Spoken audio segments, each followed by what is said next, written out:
"Don't look so pathetic, Phoenix." My mother's voice cut through the warm hum of the fireplace. "God, you are always so desperate for handouts. Is embarrassing."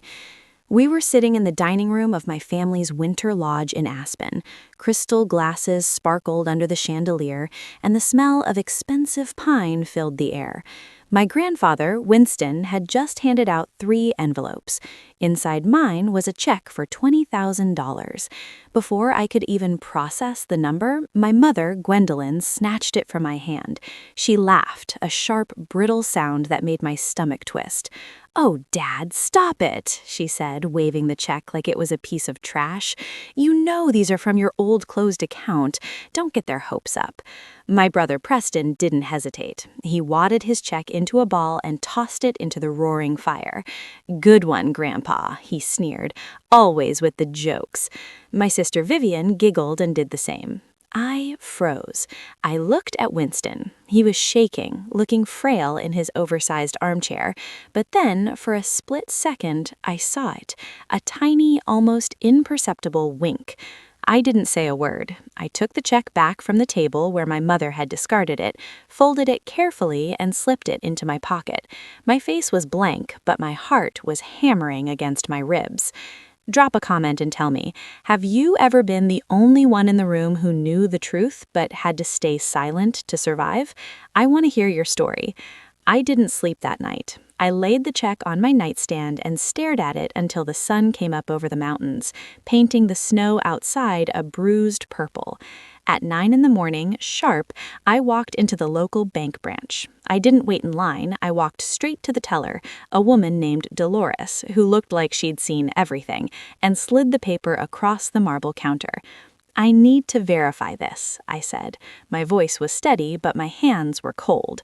Dolores adjusted her glasses. She typed, she squinted at the screen, then she typed again. I held my breath, waiting for the laugh, waiting for her to tell me it was a prop, a joke, a piece of trash my mother was right to mock. "It is valid," Dolores said, stamping it without blinking. "Funds are available immediately. Do you want a receipt?" I stared at the little slip of paper she handed me. Current balance, $20,412. The $412 was mine, the scraps I'd saved from freelance gigs. The $20,000 was Winston's. It was real. I sat in my car in the parking lot and just looked at the receipt. It wasn't life-changing money for them. My parents spent that on wine in a good month. But for me, it was oxygen, and it was proof. You have to understand the math of my family to understand why this hurt so much. In the Fletcher household, money wasn't currency, it was a weapon. I grew up hearing that we were comfortable, but whenever I needed something, a laptop for design school, a tutor for calculus, the well was dry. I remember 2 years ago vividly. I was living in a basement apartment in Denver that smelled like damp earth and cat litter. I was eating instant ramen for dinner 5 nights a week because I had to pay for my own Adobe Creative Suite licenses to keep my freelance business afloat. I asked my father, Reginald, for a small loan, just $2,000 to upgrade my graphics card so I could render 3D models faster. He looked at me over his rimless glasses and sighed. "Phoenix, we can't just hand out money. You need to learn the value of a dollar. If you can't fund your little art hobby, maybe you should get a real job." 2 days later, my brother Preston drove up the driveway in a brand new Range Rover, $80,000. He didn't have a job. He had a concept for a tech incubator that never hatched. When I asked my mother about it, she waved me off. "It is for his image, Phoenix. Preston needs to look successful to attract investors. It is an investment. You wouldn't understand. You don't have a business mind." That phrase, "you don't have a business mind," was their favorite cage. They used it to justify everything. They told me they were holding my grandmother's trust fund, $680,000 left specifically to me in a protected aesthetic trust because I was too creative to manage wealth. They said they were protecting me from inflation. Sitting in that frozen car, looking at the deposit slip, the pieces clicked into place. The Range Rover, the constant vacations, the investments in Preston's failed startups. It wasn't family money, it was my money. They weren't protecting me from inflation, they were protecting their lifestyle from my ownership. I looked at the receipt one last time. I didn't feel the relief I expected. I felt a cold, sharp clarity. They thought I was just an artist, someone who colored in the lines. They forgot that my job isn't just making things pretty. My job is noticing when a pixel is out of place. My job is seeing the structure behind the facade. And for the first time in my life, I wasn't looking at them as my parents. I was looking at them as a design flaw, and I was going to fix it. I drove straight to Winston's estate. It wasn't the main lodge where the family was staying, it was his private residence, a smaller stone house set back in the woods, the one place my mother rarely visited because she said it smelled like old books and dog hair. The door was unlocked. I found him in his study, sitting by the window watching the snowfall.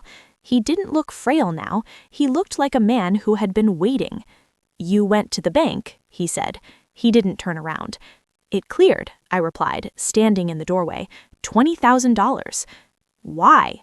Winston turned his chair. His eyes were sharp, blue and piercing, stripped of the foggy confusion he wore around my parents.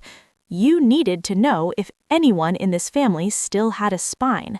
Preston burned his, Vivian burned hers, you kept yours." He gestured to the chair opposite him. "Sit down, Phoenix. We don't have much time before they realize you are gone." I sat. "The trust fund," I said. "It's gone, isn't it?" Winston sighed, a heavy sound that seemed to rattle in his chest. "I suspect so. Your grandmother left that money for you, $680,000. It was supposed to be released to you when you turned 25. Reginald told me you deferred it. He showed me emails, supposedly from you, saying you weren't ready." "I never sent those emails," I said, my voice cold. "I know that now," Winston said, "but I need proof. I am old, Phoenix, but I am not dead. I can't just accuse them without evidence, or they will have me declared incompetent and take control of everything before I can stop them. They are already talking about power of attorney." My phone buzzed. It was a text from Gwendolyn. "Where are you? Preston needs that logo for his pitch deck by noon. Don't be selfish." I showed the screen to Winston. He read it and scoffed. "Selfish, that's their favorite word for you, isn't it? If I don't do it, they will cut me off. They pay my phone bill. They co-signed my lease." "Let them," Winston said. "You have $20,000 now. You are free." I looked at the text again. Preston needs that logo. For years, I had jumped when they snapped their fingers. I had designed their holiday cards, their business logos, their vanity project websites, all for free, all while they told me my work was cute but not a real career. I typed a reply, "No." The response was immediate, 3 dots dancing angrily. Then, "Excuse me? Who do you think you are talking to? You ungrateful little brat? We put a roof over your head. We feed you. You do this or don't bother coming to dinner." I felt a strange sensation in my chest. It wasn't fear. It wasn't guilt. It was the feeling of a heavy coat sliding off my shoulders. "You need me to do something for me," Winston said, leaning forward. "I am going to call a meeting. I am going to tell them I want to transfer the estate early, but I need a clean financial audit of the trust fund first. I need you to be there." "They will lie," I said. "They will fake the documents." "I know," Winston said. A grim smile touched his lips. "And that is exactly what we are counting on." He didn't explain further, but I understood. He wasn't asking me to fight them, he was asking me to watch them hang themselves. I looked at my phone one last time, a barrage of insults from my mother. Useless, lazy, burden. I turned the phone off and looked at my grandfather. I'm in. The trap was simple, and that is why it was perfect. Winston sat at his desk, picked up the phone, and dialed my father. He put it on speaker so I could hear every word. "Reginald, Winston said, his voice trembling just enough to sell the performance of a man losing his grip. "I have been thinking. I don't know how much time I have left. I want to transfer the estate to you and Gwendolyn now. Avoid the probate taxes." I could practically hear my father salivating through the speaker. "Dad, that is very wise. We can come over right now to sign the papers." "Not yet," Winston interrupted. "My lawyer, Mr. Hawthorne, insists on a clean audit first, just a formality. Bring the financial statements for Phoenix's trust fund to his office tomorrow at noon, just to show everything has been managed properly. Once he signs off, the $20 million is yours." There was a pause, a silence so thick you could choke on it. "Of course," Reginald stammered. "We have all the records. We will be there." Winston hung up and looked at me. Now we wait. I didn't wait idly. I opened my laptop. You see, for the last decade, I was the designated tech support for the Fletcher family. I set up their iPhones, configured their Wi-Fi, and established their cloud storage. They never changed the passwords because they couldn't be bothered to remember new ones. They thought of me as the help, and you don't hide things from the help because you don't think the help is smart enough to understand what they are looking at. I logged into the family cloud account. It was quiet for an hour, and then the digital panic began. I watched the file sync notifications pop up on my screen in real time. It was like watching a crime scene being staged from a satellite feed. Upload, chase_statement_template.jpg. Upload, trustfund_draft1.docx. Upload, trustfund_draft v2.pdf. My parents were scrambling. They didn't have the records because the money didn't exist. So they were doing the only thing they knew how to do. They were manufacturing a reality that suited them. At 11:45 at night, a final file appeared. trustfund_statement_final.pdf. I downloaded it. I opened it. To a normal person, it looked perfect. It had the Chase Bank logo, the correct address, the official-looking layout. It showed a balance of $680,000. It looked legitimate. But I am not a normal person. I am a graphic designer. I spend 12 hours a day staring at typography and grid systems. To me, a document isn't just words on a page. It is a mathematical construct. I logged into the family cloud account. I opened the PDF in Illustrator and zoomed in. 300%, 600%, 800%. And there it was, the arrogance of the amateur. This is what psychologists call the Dunning-Kruger effect, when incompetent people are too incompetent to realize how incompetent they are. My parents thought graphic design was just drawing pictures on a computer. They didn't respect the discipline, so they didn't know the rules. They had used the wrong font. Chase uses a proprietary typeface, a specific weight of San Francisco or Helvetica depending on the year. The numbers on this statement, specifically the balance section, were in Arial. I toggled the grid overlay. The alignment was off. The 6 in $680,000 was floating 3 pixels higher than the dollar sign. The kerning, the space between the characters, was uneven. It was a copy-paste job. They had taken a screenshot of a real statement, erased the low number, and typed a high number over it using a default system font. It was sloppy, it was insulting, and it was exactly what we needed. I checked the file metadata. Created, yesterday, 11:42 p.m. Application, Adobe Photoshop CS6.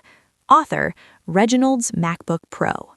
They hadn't just lied, they had created a digital fingerprint of their crime. They were so confident in their own superiority, so sure that Winston was senile and I was stupid, that they had handed me the murder weapon with their prints all over it. I saved the file to my external drive. Then I saved the metadata report. I looked at Winston. They took the bait. Did they do a good job? He asked. No, I said, closing my laptop. They used Ariel. Winston smiled. See you in the boardroom. The conference room at Hawthorne and Finch was designed to intimidate. It was all mahogany and glass, suspended 20 floors above downtown Denver. Outside, a blizzard was raging, turning the city into a white blur. But inside, the air was still and warm. I sat in the far corner near the audio-visual cart, my laptop closed on my knees. Mr. Hawthorne, Winston's attorney, sat at the head of the table. He was a man who spoke in billable hours, and right now he was silent. Winston sat to his right, looking small in his wool cardigan, his hands trembling slightly on the polished wood. At exactly noon, the heavy double doors swung open. My parents entered like they were walking onto a yacht. Gwendolyn was wearing a floor-length fur coat that probably cost more than my entire college education. Reginald was in a bespoke suit, shaking snow from his shoulders with an air of annoyed importance. They didn't look at me. To them, I wasn't a player in this game. I was part of the furniture, just another piece of equipment in the room. Sorry we are late, Reginald boomed, taking the seat opposite Winston. He didn't sound sorry. He sounded like a man who had already spent the inheritance in his head. The roads are a nightmare, but we brought everything. He slid a thick, bound folder across the mahogany table. It hit the wood with a heavy thud.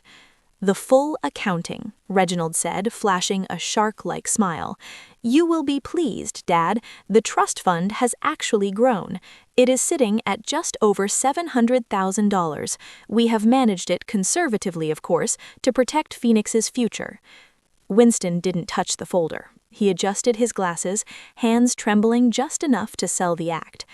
My eyes, he muttered. The numbers blur. I can summarize, Gwendolyn said, reaching for it. No, Winston replied, gesturing toward me. Phoenix, put it on the big screen. I want the details, big and clear. Reginald hesitated, then relaxed. To him, I was just tech support, not a threat. Go ahead, he said as I connected the laptop. Gwendolyn hissed.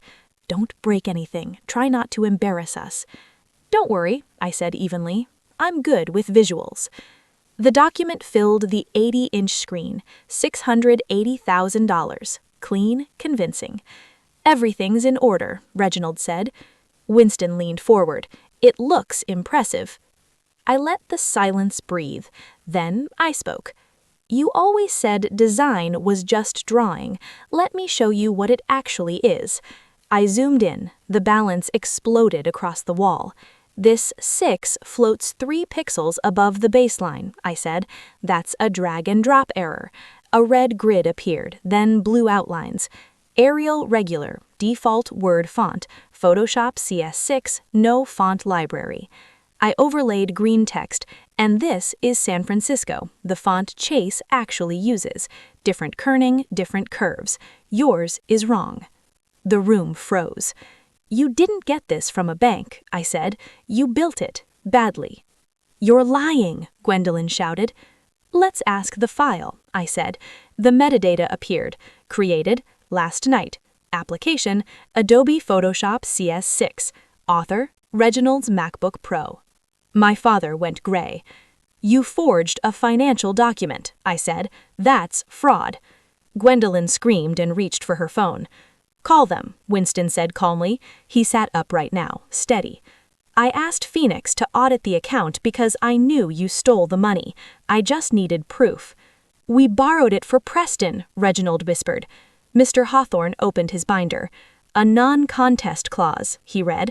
Fraud voids inheritance. He closed it. You didn't just confess to stealing $680,000, you disinherited yourselves from a $20 million estate. Security escorted them out. Gwendolyn grabbed my arm. We're your family. No, I said quietly, I'm just the help, and the help just quit.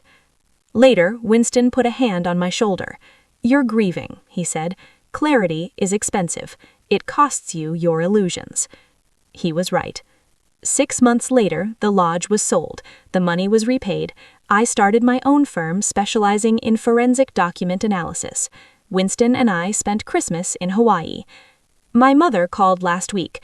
I silenced the phone and went back to work. Competence isn't loud, but it ends things permanently.